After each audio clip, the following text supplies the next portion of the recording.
இந்த வீடியோவில் நம்ம என்ன தெரிஞ்சுக்க போகிறோம் அப்படின்னா அஸ்டபிள் டைமர், அதாவது 555 ஐசி மூலமாக நம்ம வந்துட்டு ஒரு டைமர் சர்க்யூட்டோட சிமுலேஷன் அவுட்புட்டை தான் பார்க்க போகிறோம்.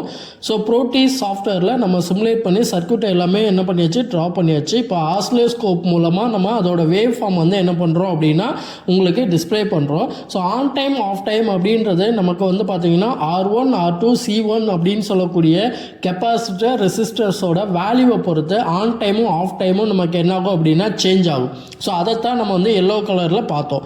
ஸோ இப்போ என்ன பண்ணுறோம் அப்படின்னா அந்த ரெசிஸ்டரோட வேல்யூவை நம்ம வந்து சேஞ்ச் பண்ணுறோம். அதாவது ஆன் டைமுக்கான அந்த வேல்யூவை சேஞ்ச் பண்ணிவிட்டு இப்போ ஆசிலோஸ்கோப் ஆன் பண்ணும்போது ஆன் டைம் அப்படின்றது உங்களுக்கு என்ன ஆகும் அப்படின்னா லாங் டைமாக தெரியும். அதாவது அதோட ஃப்ரீக்குவன்சி ரேஞ்ச் அப்படின்றது நம்ம ரெசிஸ்டன்ஸை மாற்றினதுனால நமக்கு அந்த இடத்துல என்ன நடக்கும் அப்படின்னா ஆன் டைம் அப்படின்றது அதிகமாக இருக்கும், ஆஃப் டைம் அப்படின்றது வந்து பார்த்திங்கன்னா அதை விட கொஞ்சம் கம்மியாக இருக்கும். ஸோ அதுக்கான அவுட்புட்டில் நம்ம ஒரு எல்இடி வந்து என்ன பண்ணியிருக்கோம் அப்படின்னா க்ளோ பண்ணியிருக்கோம். ஸோ சிமுலேஷனில் அந்த ரெட் கலரில் நமக்கு வந்து பார்த்திங்கன்னா ஆன் டைம் அதிகமாக இருக்கிறதுனால எல்இடி வந்து ரொம்ப நேரம் க்ளோ ஆகும், அது மீன் எரிஞ்சிக்கிட்டு இருக்கும்.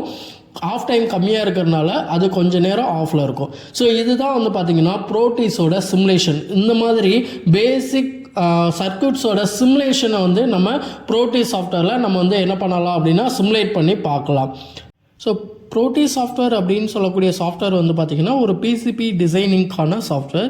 ஸோ நம்ம ஃபர்தராக ஒரு சர்க்யூட்டை டிசைன் பண்ண போகிறோம் அப்படின்னா ஃபஸ்ட்டு வந்து அந்த சர்க்யூட்டை இந்த மாதிரி சிமுலேட் பண்ணி பார்த்துட்டு அதோட அவுட்புட்டை வெரிஃபை பண்ணிவிட்டு தென் அதுக்கப்புறமா நம்ம வந்து பிசிபியில் நம்ம வந்து அந்த போர்டை சர்க்யூட்ஸை வந்து கன்வெர்ட் பண்ணிக்கலாம். இந்த வீடியோ உங்களுக்கு யூஸ்ஃபுல்லாக இருந்தது அப்படின்னா அந்த வீடியோவுக்கு ஒரு லைக் கொடுங்க, ஷேர் பண்ணுங்கள். தேங்க்ஸ் டு வாட்சிங்.